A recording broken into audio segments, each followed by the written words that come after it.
My mind is so spectacular. Open up your aperture. You don't like the light that I be shining, bitch, you Dracula. Southern dry vernacular, flip you like a spatula. Knew that I was built to put this word up on my scapula. I've been on this road so long, my tires bald. I don't wanna text and no, I don't wanna call. Came in this shit running, bitch, I don't know how to crawl. We ain't never folding, I'm holding the highest card. Look, okay, grew up running post routes. Now I'm on the cash route. Better call the plumber, that boy spitting like a bass spout. All these bad women in this club, fuck is you mad about? Word to all my estheticians, boy, I'm about to lash out. Straight from St. John's to the east side, jigging since the knee high. Watch the way I put on for my state, nigga, yeehaw. Respecting no retard. Crazy how I made it to the league from the bleach eyes. Boy, my shit hair on, black, rich, and bare arms. Smoking on that yogi, this shit stronger than some bare arms. Goku, I'm in rare form, you cannot prepare for him. When I swing, it's like a carnival, this shit ain't fair for him. Brought intellect back to this rap shit. You niggas need chapstick. Ship and dry for way too long, and I'm the matchstick. You niggas Nickelodeon me, I'm more like Cap Nick. Cap a nigga, throw him in front of me.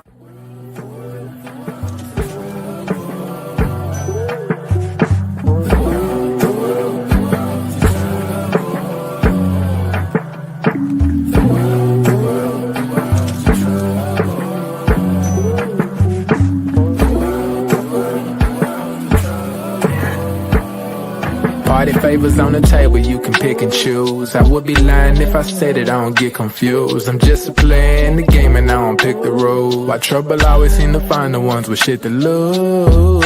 About to blow like we just lit the fuse. We double dutch into this dough, I get this shit in twos. Push the button, get it started, put that shit in cruise. A little dust up on his heart, I barely get to use. A fool flatters himself, a wise man flatters the fool. Man, I just came to get it started like mechanics with tools. Cause in my hood, if you don't pack a tool, you planning to lose. These young boys deserve Oscars, they be acting a fool. A couple loose screws, but they hammer accurate. Ooh, I know some niggas stuck on drugs and manufacture it too. School of hard knocks, we all got our bachelor's, fool. No cap and gowns, but we all had the master. Party favors on the table, you can pick and choose. I would be lying if I said it, I don't get confused. I'm just a player in the game and I don't pick the rules. Why trouble always seem to find the ones with shit to lose.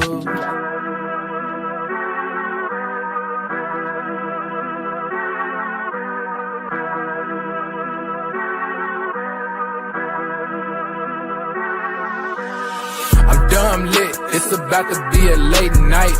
Fresh wax, shawty, show me what it tastes like. Niggas know me in my city like I'm Wayne Wright. Got them looking up to me and we the same height. Ooh, I got it bad, leaving my bag. Foot on the gas, they cannot last. Swimming with the sharks, bitch, that's a great white. Never stopping, we don't even need no brake lights.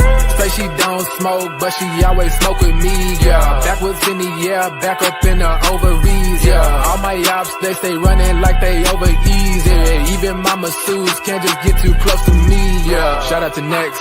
Soon as the ink dry, we count out the checks, yeah. I never flex. I bought up a business, you bought up a section. I'm at the top of my class, yeah. Y'all never learned from your lesson. Skywalker gave me the force, yeah. Turn this into an obsession, yeah. I couldn't wait on the team, cooking shit up with just Nero and Flag, yeah. Things never are what they seem, but we know the facts, yeah. Charging that shit to the game, but now I pull up with a battery pack, yeah. The bigger they are, the harder they fall, and we can just leave it at that. I'm dumb lit, it's about to be a late night. Fresh wax, shawty, show me what it tastes like. Niggas know me in my city like I'm Wayne Wright. Got them looking up to me and we the same height. Ooh, I got it bad, deep in my bag. Foot on the gas, they cannot last. Swimming with the sharks, bitch, that's a great white. Never stopping, we don't even need no brake lights. Big bro, why they call you big bro? Every time we hit the bank, we deposit zip codes. Well connected with the streets like we out in Skid Row. What's good, everybody? Welcome to the Pull Up Show. I'm your host, Mr. BJ Matthews, aka B Jizzle. Before we get started, follow us on the YouTube page, the Pull Up Basketball Podcast. Like, share, subscribe. All of our YouTube videos, hit that like button. Y'all come in here, hit the share, subscribe as well. Hit that Cash App, $ Slick Rick 1991 Son. $ Slick Rick 1991 Son. Continues to follow us on all social media platforms as well. Man, let's get it popping, y'all. Man, I'm having a little bit of a long morning, man. So y'all gonna have to bear with me. Just one of them days I gotta pick myself up, my energy. So you guys gotta bear with me and give me some type of energy back. As y'all come in the comment section, make sure y'all let me know that y'all in here. Because it's gonna be definitely a good one for y'all, man. And yeah, let's get it going, man. We back with another video, Narrative Killer. All right, another series I just recently started about a few weeks ago, speaking upon the different narratives around the NBA, surrounding player situations and moments in the NBA. I've done 3 so far. This is my 4th one. We can talk about another player, another Hall of Famer, top 75 player of all time, one of the greatest players of this past decade. Top 5 in my personal opinion. A player that has kind of revolutionized the game for the current players right now with the step back 3, with the foul baiting, just all in all, just the offense. A lot of these players are taken from this guy, and that guy is Mr. James Harden. Some people call him Uno, but some people call him the Beard. But it is James Harden. We're going to talk about the starting point guard of the Los Angeles Clippers as y'all come in and smash that like button. All right. So, throughout the time James Harden has been here for the last year and really some year and a couple months, getting here last October, I think Clipper fans has kind of been split with how they feel about James Harden. Hell, if you look throughout the entire NBA, community and fan bases, people are split with James Harden. Something I've noticed about him is that, people either love him or they hate him.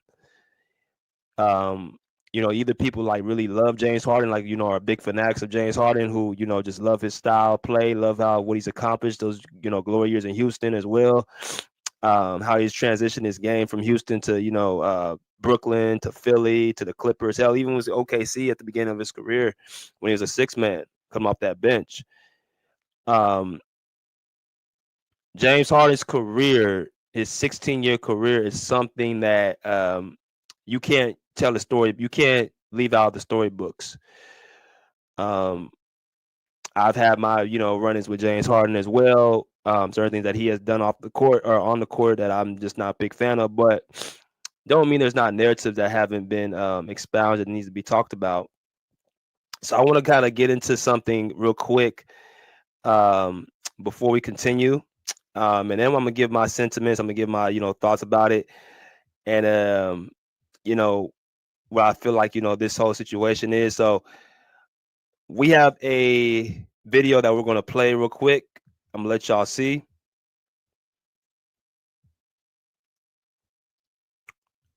So a lot of these narrative videos, if y'all ain't noticed, I play a lot of film, a lot of videos for a couple of reasons. To kind of get, first off, to it's entertaining on my part, and number 2, it's more to get an in-depth feel of the situation at hand, because a lot of times people, y'all, the audience like to hear different voices and things. Y'all kind of get more alert and y'all get more energetic into the topic. So I love to play a lot of audio and video about certain things that go on with these narratives. So this was a former Mavs announcer. I say former because he was actually fired after this spill he gave on James Harden. His name is Brian Damaris. He's a Dallas Mavericks announcer who was recently let go last year. But from the comments he said about James Harden, that if you guys have not heard, I'm going to go and let y'all hear right now. So it's about a minute and 50-second clip. So here we go. Ask the producer to pipe this into the Clippers locker room so I can talk to you, James.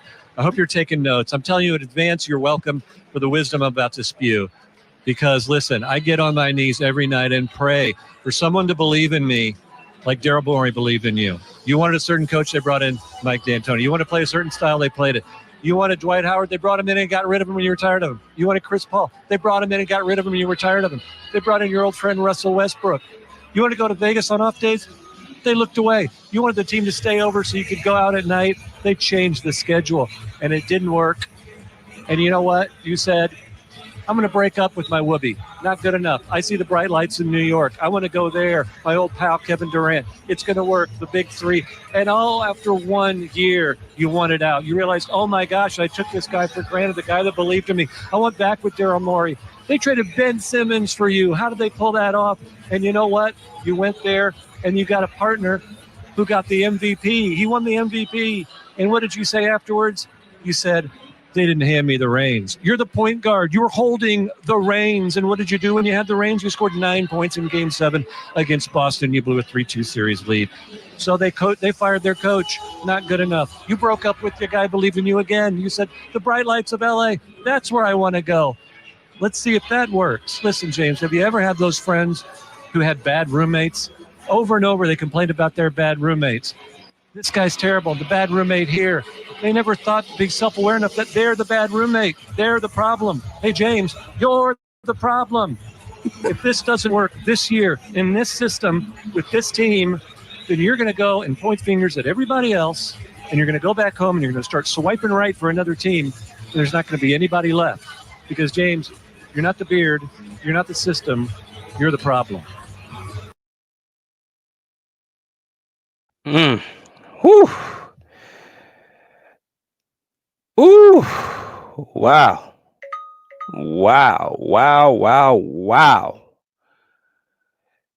As y'all come here, smash that like button, smash that like button, smash that like button.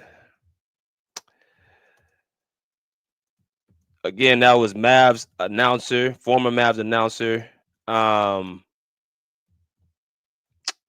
Brian Damaris. And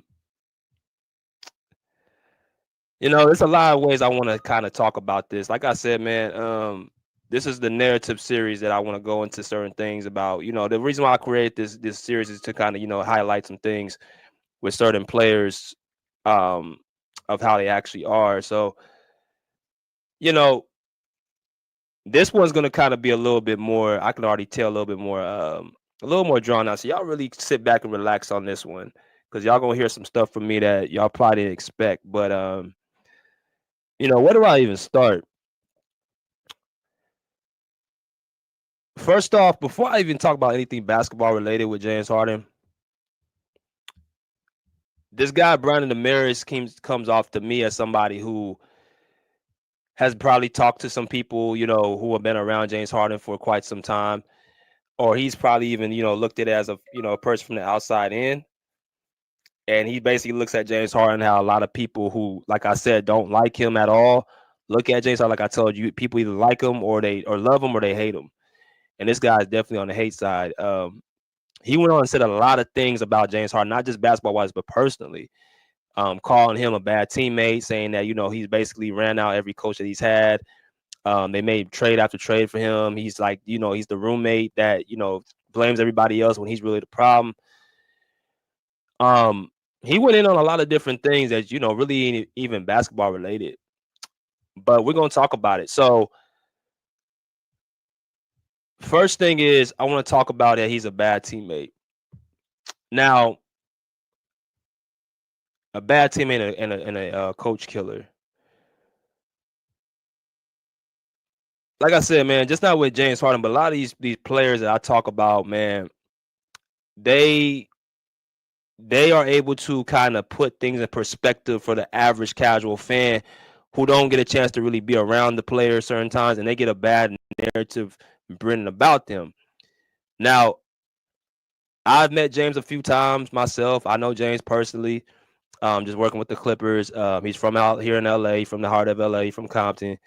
You know what I'm saying? So definitely have interactions with James. As far as a human being, as far as a person,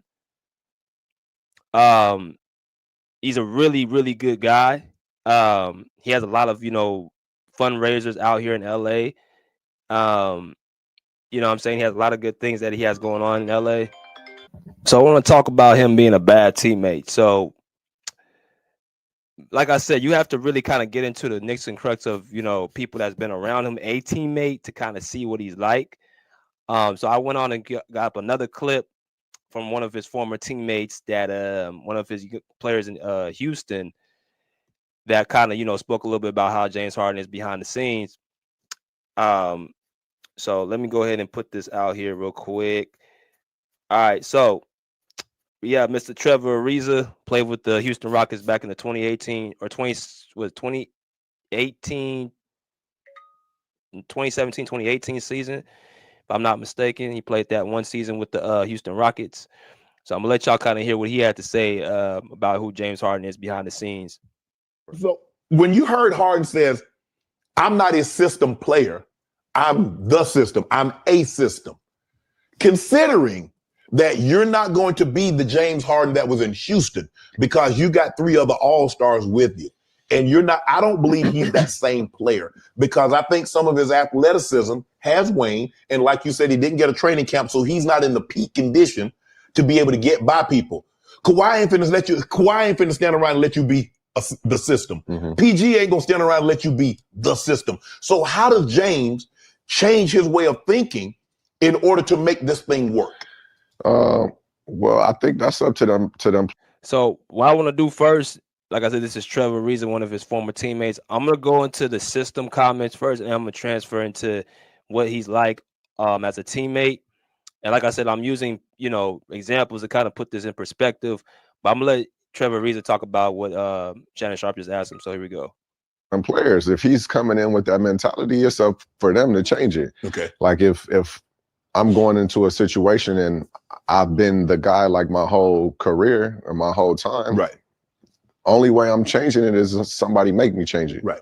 And if that's the stance he's going to take, it's up for that team to figure out how they're going to get him to come into whatever they're doing to switch that up. If not, they're going to have a problem.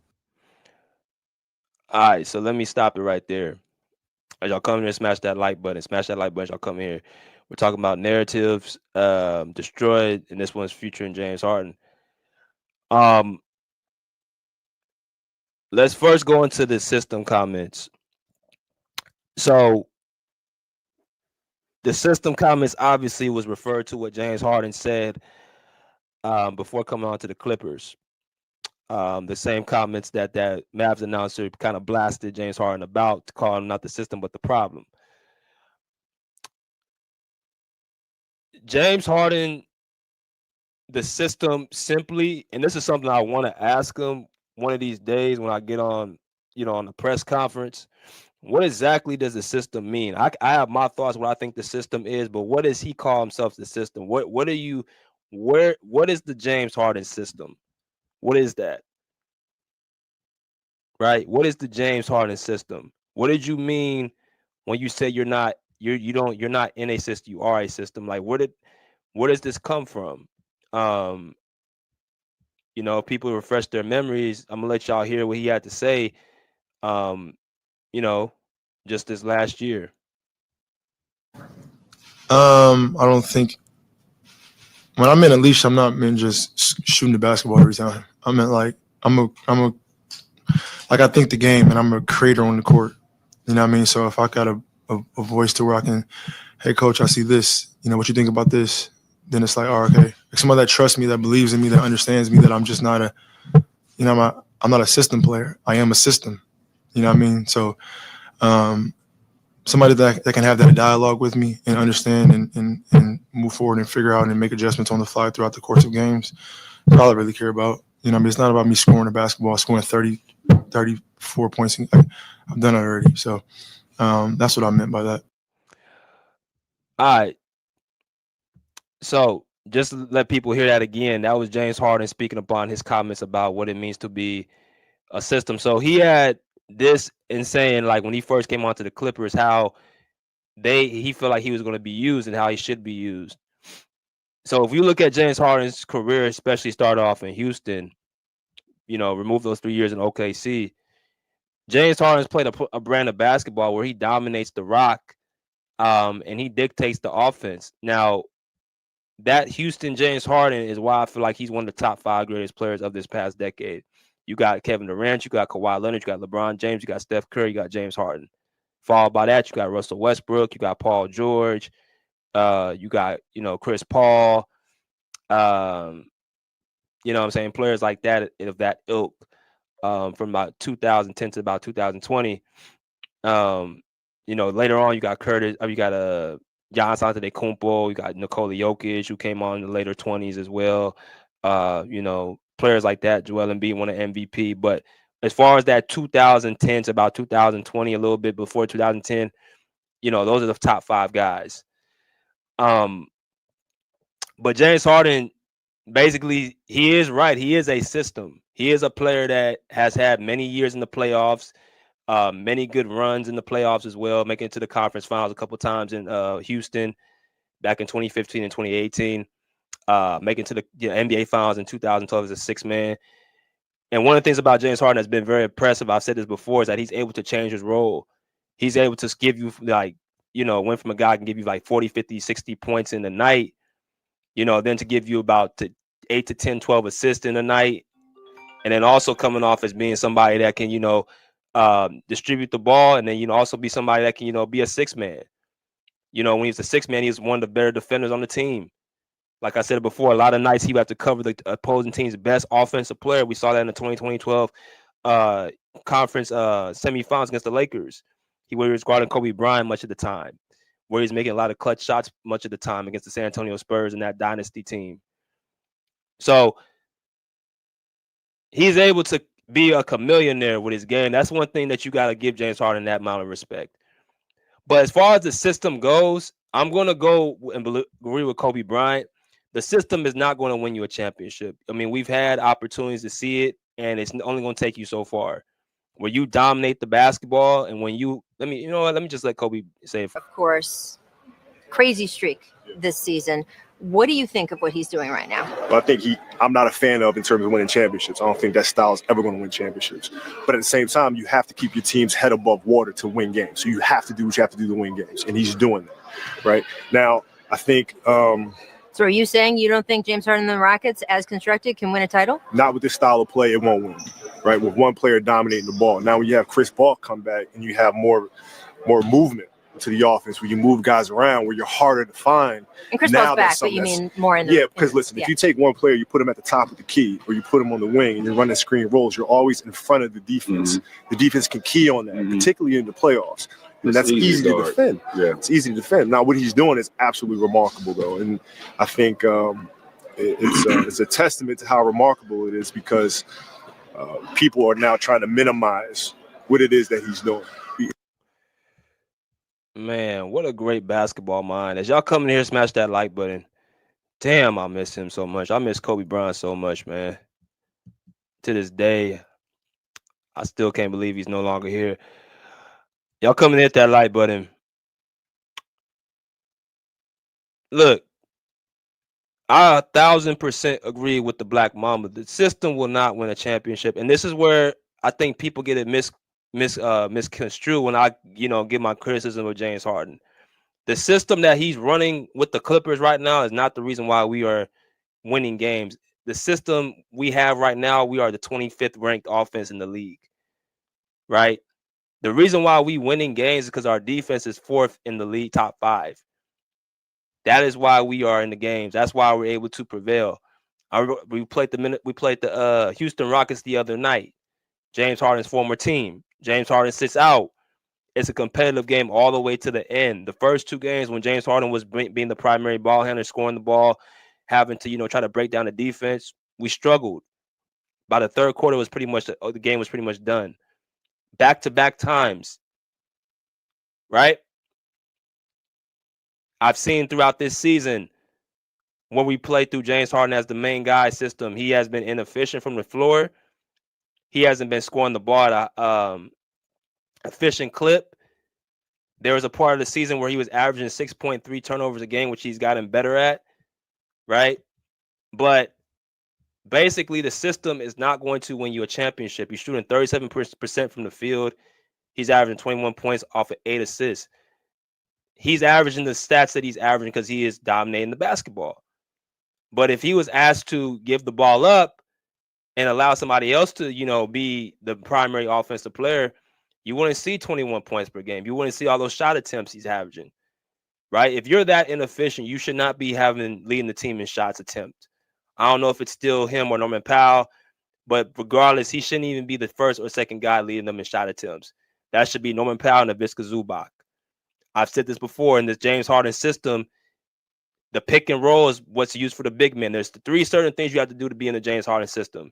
You got to be a lob threat, you got to be a 3-point shooter, or you got to have great defenders on you. If you can do one of those 3 things, you can play in the James Harden system, which can get you to the playoffs, can get you a lot of wins throughout the season, but it will not win you a championship. It will not win you a championship It didn't work in his prime. So what makes you think it's going to work after his prime? Right? These numbers obviously are not peak James Harden. They're not prime James Harden. They are old man James Harden numbers, which I think that's what the grade people are choosing to grade him as. They are choosing to lower the bar. I said this before. They are lowering the bar for James Harden because before the season started, I kept hearing Houston James Harden. I kept hearing 25 points per game. The assists are pretty much there, but the field goal percentage is not there. The three-point shooting is not there. And the offense, the team offense we're at right now in the league isn't there. So he's not a first option no more. That's showing you he's not a first option. I don't think he's a second option. I'm talking about scoring the basketball. So now that you've put that to the side, the question is, can James Harden play in any other type of system, meaning where he's not dominating the basketball? Can he be that guy where he was at OKC, where he can focus more on the defensive end? As not as quick feet as James Harden is, he actually does have very, very quick hands. He does have a solid upper body where he can guard guys in the post, right? Can he be a spot up shooter more? Can he actually, catch and shoot and let other guys take off that, playmaking responsibility? I have been seeing a little bit more of that from him though. The last few games, I've been seeing Chris Dunn bring the ball up a little more. I've seen, other players, Kevin Porter Jr. bring up the ball a little more. So James Harden can kind of sit up and, take some rest off the ball. That will help him. But like I want to put out there, the system is not going to win you a championship. And the system only works for a certain type of player. One of the players, like I said, it works for is for, a guy like Trevor Ariza, who, basically is a spot up shooter and who's a defensive guy. So guys like him and other teammates are going to say this about who James Harden is off the course. I'm going to let y'all hear what he is as a teammate. So here we go. You know what? You're the perfect person. I got you here. You played with James Harden in Houston. Yeah. What's he like in the locker room? Because we hear these stories, staying over late in a city, going to Vegas on off days. What's James Harden like? James, what people don't know is James will work his ass off. Like after practice, he's running sprints. Before practice, he's shooting. He's getting his treatment. He's lifting weights after games. What he do in his personal life and his personal business, that's up to him. Like right. Nobody should give a fuck about that. You cool with that? So you cool if he like off time he's heading to Vegas or because you see like from the videos now, like I said, that social media gets you in trouble, but because they put everything on social media. Right. He in the club, he popping bottles, he got them honeys around him. Is that conducive for winning a championship? Because at the end of the day, for him, that's the only thing that's left to prove. He's done proven he's one of the best players. He's the top 75 player. Where you want to rank him as far as two guards, obviously the two top spots belong to Jordan and Kobe. Yeah. So if you want to say he's better than Wade, a lot of people are going to fight you on that and say Wade is the third best because Wade got championships and yada, yada, yada. So, but he's a top, whatever you want to say. Only thing left is a championship. Mm-hmm. Can you win? Should he? Like, you know what, guys? I done got this party and I'm going to be able to get that party in again. Let me go and get this championship. Let me focus on this. I'm going to give up the strip club. I mean, I know that hard. But, I'm going to give up some of them. Like you said, you told your son, he's got to sacrifice. What's it worth to you? Yeah. Some people, I guess, some vices work for people, and trying to change a player's game in the ninth inning, that's not going to help nobody. Exactly. And see, this is why I tell people players to me are who I listen to first. So you got a lot of these people who ain't did shit. I'm going to say it again, who ain't ever played a lick of sports, trying to tell world-class athletes how they should be doing their job. And that's always rubbed me the wrong way. Now, if you are an athlete and you have been in those type of situations, or you ain't got to even play. If you cover the sport or you really can break it down at a high level, all right, then I'll take your advice. But all these people who just want to sit up there and have an opinion and don't know what the hell they talking about is what I just can't listen to. Trevor Ariza is completely correct. No one should care what he does off the court. that is not no one else's concern. If none of his teams aren't complaining about it or saying, hey, you need to ease back or dial it back, I'm damn sure not finna listen to a casual tell me or tell somebody else that, oh, that's just something that you should be doing. What James Harden does off the court is what he does off the court. If he wants to go to a club, or if he wants to, have his wind down time, or if he wants to, stay up late, that was the thing with him in Houston more so than anything. He would be in strip clubs. He would stay up late because I know he was big in music as well. He would actually be at the studio late, stuff like that. And he was very open with that.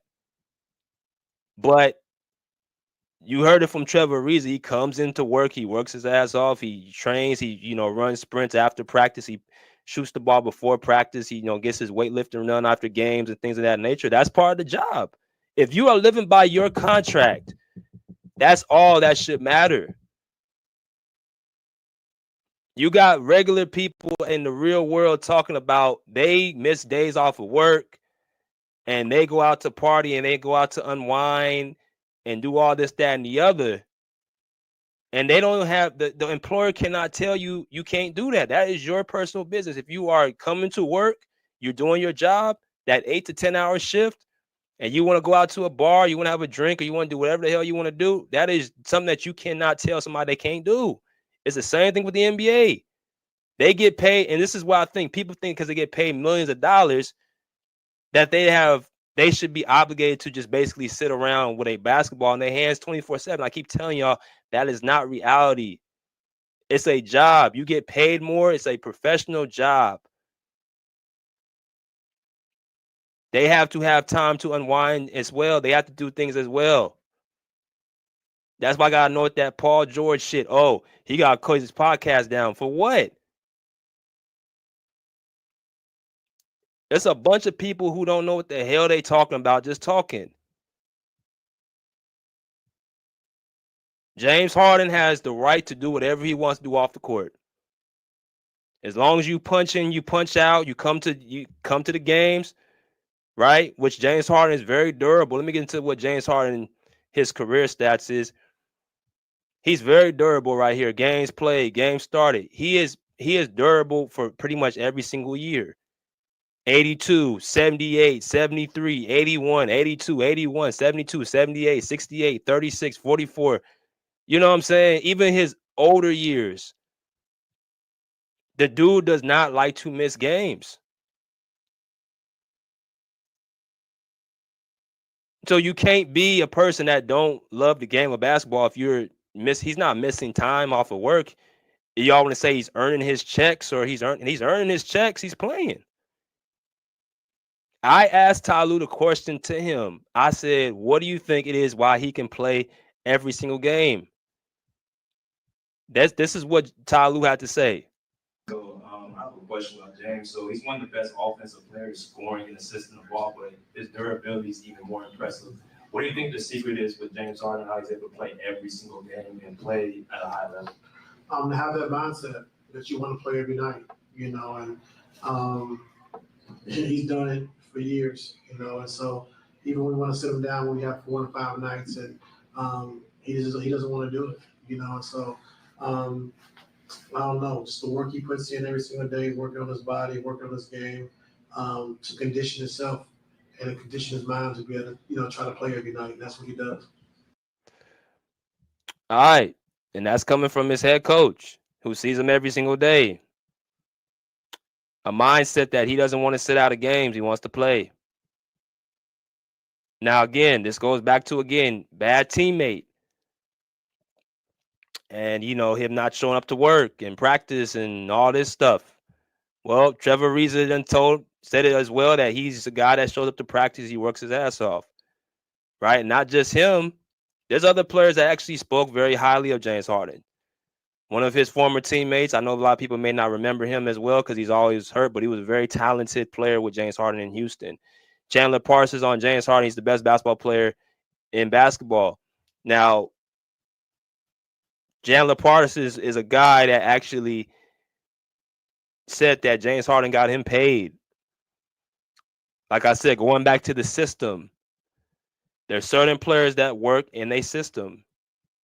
Chandler Parsons being a good stretch 3-point shooter will work.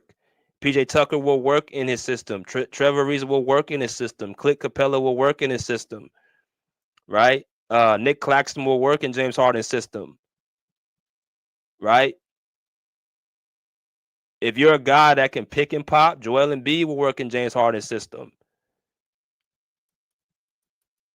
Right? There's a lot of players that will work in his system, but the issue is if you can't work in his system, or if somebody that isn't as equipped to you is not going to go in your favor. But for the most part,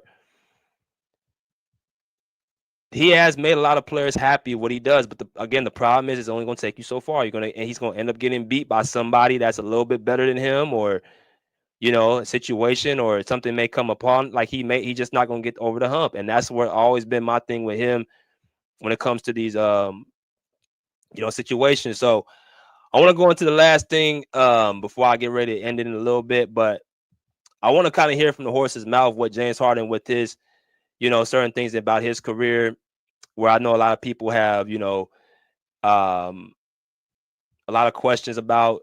I'm gonna go into the playoff choker narrative as well, but I want y'all kind of hear what James Harden had to talk about, how people view him and the stops he's been at and things of that nature, and then I'm gonna kind of come back to that. We're gonna kind of talk about it. So here we go. Obviously, your career has been incredible, Hall of Fame, regardless. Does the championship not being part of the resume, does it weigh on you a little bit? No, at all. Like I'm still gonna try to get one. Right, that's the whole goal. Yeah, but like, what I'm gonna do? Yeah, like I had opportunities and they just didn't work out. Whether it's the injuries or like the first couple years in Houston, we just wasn't good enough. Mm-hmm. You know what I mean? Like we was making the playoffs, barely making the playoffs. Then we had 2-3 years where we had a chance. CP gets hurt. But then again, I'm going against a real dynasty. Fact. Like the Warriors, then they add Kevin Durant. Yeah, and like up in that series versus them. 3-2. Yep. You know what I mean? I'm going against a real dynasty, head up. You know what I mean? And then it's all right, cool. Well, maybe let me just try to, put my pride to not even pride. Let me just try to sacrifice the money, the individual accolade, all that. Let me just try to sacrifice and switch it up a little bit and hopefully that'll work in my favor in the sense of trying to, win a championship. So that's when the Brooklyn situation happened. That was tricky. We had the opportunity. And then the Philly situation to where it's like, same thing. Let me just be a playmaker, switch up my role. None of that shit worked. Like, you feel me? Like, I sacrificed money. I sacrificed being the top scorer that I am. Right. That I still am and will be. Just as, long story short, it's for nothing. You know what I mean? I lost a lot of money and I lost a lot of swagger on the court just from sacrificing, thinking that all that's going to get me to win a championship. Right. I'm not, that's what?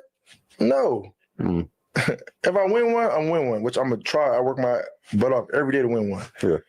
But that's not going to 'cause I know how good I am. And I know how much I'm a leader. All right. So that was James Harden speaking upon him itself with I think something that people need to hear about him, as a champion. As y'all come to smash that like button. So one thing about Harden too is he will do a lot of interviews. I've seen him even a lot of times in Houston. He would sit down with Rachel Nichols. He would sit down with Stephen A. Smith. He's sitting around at this podcast, like he'll talk. You know what I'm saying? He ain't finna. He will open up with an interview. So you I think people need to listen a little bit more what he be saying. Because this definitely put a glimpse into it. Because they asked, does the championship keep him up at night? He said basically no. And he said, well, yeah, I work my ass. I'm gonna do what I got to do to try to win a championship. But I don't use that. That's something I've done it many times. I've tried to, and it just didn't work out. So that's the first thing I want to highlight. So of course he's talking about his Houston years in Houston, where he came up short many times against the Golden State Warriors. Now he said his first couple years in Houston, they weren't good enough.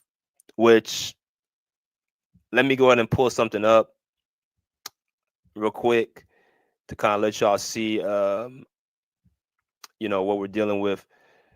So, James Harden, he has made it to the playoffs every single year of his career. Like I mentioned, he made it to the playoffs every single year of his career. Which is definitely impressive. And if we look at, his numbers, the whole thing is that he's a playoff choker. He's a guy that, chokes in the playoffs. And like I said, man, it's so easy to just create something because of the media saying it. And I hope that y'all taking notes of this. It's so easy for somebody to create a narrative and people just run with it. I don't even know what that word choke really means. Sometimes, I mean, I guess sometimes people look at it just a moment or a situation or an entire series. But, if we're going by the totality of James Harden, 22 points per game, 6.4 assists, and 5.5 rebounds in 166 games, making it every single year of his career with how durable he is with the teams he's had. He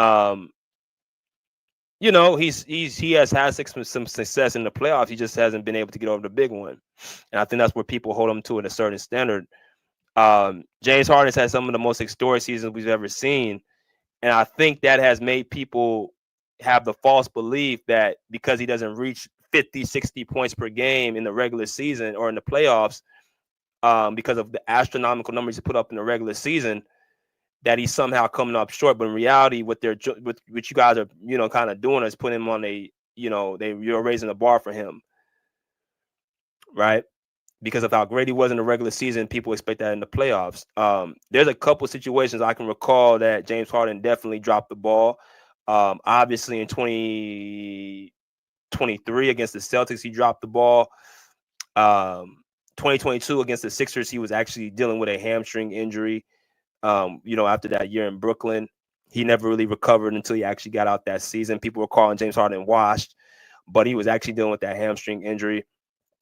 You look at 2019 against the Golden State Warriors. Now, he made this claim saying the Rockets, that he was facing the Golden State Warriors, a dynasty, 2 straight years.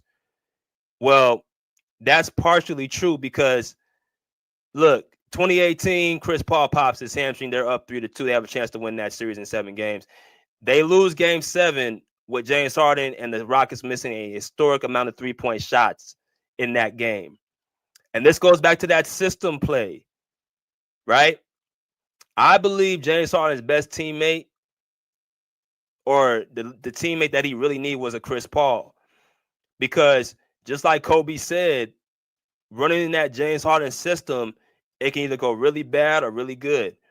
Because Golden State, the Warriors shot a lot of 3-point shots, the Rockets felt they had to start shooting a lot of 3-point shots to try to match them. So it became a 3-point snipe shot between them and the Warriors. And that is what kind of tends to happen. It's a numbers game. You're not going to hit. You're going to live by the 3 or you're going to die by the 3. But the Rockets had a chance to beat the Warriors that year. And this goes against that one other narrative that the Warriors were so unbeatable. I can recall 2 situations where the Warriors could have gotten beat with KD on the court. In the 2017 playoffs against the Spurs, when they had Kawhi Leonard, they had beat the Warriors 2 out of 3 times that regular season. They were beating the hell out of them game 1 against the Warriors. I would love to see what would have happened in the rest of that series. I would love to see what had happened if Kawhi didn't get hurt. Right? And then the following year, they up 3-2. They lose Chris Paul in game 5. He does not come back at all with that hamstring injury. And they lose 2 straight games. Now, the following year in 2019, Kevin Durant is out with an injury. And this is where James Harden didn't tell the entire story. Because you had Chris Paul back. And you guys lost worse in 6 games than actually taking to 7. So that was another opportunity for you to get back to where you were. Yes, you lost Trevor Ariza, but they didn't have KD. Now, if you were that guy and you feel like you were better than Steph Curry, which I think he was the first All-NBA team that year, that was a chance for you and Chris Paul to overtake. But Steph Curry in that game 6 and Klay Thompson came alive, right? So that's why I would say he let the ball drop in that series as well. You look at series like the 2017 against the Spurs, which obviously where I think he scored 10 points with no Kawhi Leonard in Game 6. Again, when you face a team that's high IQ, very well coached, the system that James Harden has is just not going to win. I mean, you didn't even have Kawhi Leonard on the court, and you had an aging Tim Duncan, and Manu Ginobili, and a good Tony Parker, but not a prime Tony Parker, and you still lost that game on your home court. That was an opportunity for you to beat a dynasty, right? You had an opportunity to beat the Spurs. Y'all losing 6 games in that game, right? And before that, y'all said y'all weren't that good in Houston, but like I said, you had a couple 2 or 3 seasons where you guys had a chance, like he said in the interview, but not all of it was just due to circumstances you couldn't control. I just think personally, the system is only going to go so far, and it has not proved to win a championship. And that's why I say when he chooses to come back, when Kawhi comes back on the team, can James Harden change his way of playing? That's going to suit Kawhi Leonard. Because, again, people say we've seen Kawhi Leonard and James Harden play with each other last year. I keep telling people James Harden was not the second option. Paul George was. James Harden was the third option. Kawhi and James Harden playing for an entire season in the playoffs is completely different from playing 8 games that Paul George missed and wasn't playing. It's a whole different animal. So they're going to have to adjust some things, and there's going to have to be some real heart-to-heart talks, which I think Kawhi and James Harden does now. But not only will his body be able to, does his play, will he be able to, sacrifice his game? He says he was going to do what he needs to do to win a championship. I mean, we're going to see. As far as him being a coach killer, I do think he has a little bit of diva in him. I ain't gonna lie, I think James Harden does have some diva in him. I think with Kevin McHale, who tried to teach him how to play the right way, he wasn't hearing that. If you have to take away, and this is why I say again, you're going to have to see how good James Harden, how much he has grown. No one, when you talk about taking the ball out of his hands, like Trevor Ariza said, that's what he said. You're going to have to get him to take the ball out of his hands. And James Harden's going to have to respect somebody enough to do that. Because in Houston, Chris Paul, yes, you can ask, because Chris Paul is the ultimate floor general. Everywhere that dude goes, he makes the team a playoff team or close to it. He's the ultimate point guard. So they can share responsibilities, and he can give the ball to Chris Paul. Now that I think about it, I'm like, damn, Chris Paul I would have not traded him for Russell Westbrook. I wouldn't have done that because Russell and James are kind of the same person. See, Russ and CP, Russ is a one-man show. CP is more of a traditional by-the-book point guard. And that's what James Harden is. You can't have 2 shows at the same time.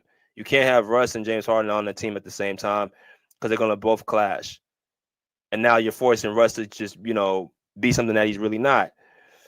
So I would have Chris Paul stick with James Harden because he can play more off of James Harden. But like I said, we're going to get a chance to see just how much he has grown. Like he had Kevin McHale. He got rid of him. He had Mike D'Antoni, which I don't know what that announcer was talking about because that offense, Mike D'Antoni gave it to James Harden in Houston, and he ran with it. He loved playing for Mike D'Antoni, right? He had that other coach, if I'm not mistaken, the black dude that he, before he left. I think the whole relationship kind of soured after that, but he had him. Steve Nash wasn't much of a coach at all. You had Doc Rivers in Philly, which I think James and him kind of, I think they had a good working relationship as men, but I don't think that James was, like I said, if you gotta take the ball out of James's hands, he's only gonna rock with you so much. Ty Lue done give him the ball to James, so they're cool. Let him run the show. He constantly gives him praise. But in order for him to be able to win a title, there's going to have to be somebody that challenges him and tells him, no, Kawhi's going to have to be the guy, say, I am the guy that this is my team. Because it's going to be hard for something like Trevor Ariza said. He said it's hard for somebody to change unless you make the change for them. But the narrative that, Harden doesn't want to, play basketball and he should just, the off the court, that's his business off the court. That he's a bad teammate, that he doesn't make players better. He makes players better. Something else I realized too about James Harden, a lot like Luka Doncic, but a better version. James Harden and Luka need certain players around them. And usually what I've noticed with guys like that, they don't usually work with stars. Like the star would have to more so, what's the word? They have to hold their game back for Harden or Luka. Kyrie has had to hold his game back for Luka. Chris Paul had to hold his game back for James Harden. Right? But with role players, he'll make them look better. He'll throw lobs. They'll do the pick and rolls and pick and pops and 3-point shoot. Like you have to play their way of basketball for them to be successful, right? But I do not think the system is going to prevail at the end of the day. But that's all I gotta say about that, y'all. Hope y'all have a blessed day. We'll be back on tomorrow with a live show, LA Clipper Talk, after the Denver Nugget game. But until next time, pull up a seat, pull up a chair, pull up. Peace out of here like swimwear.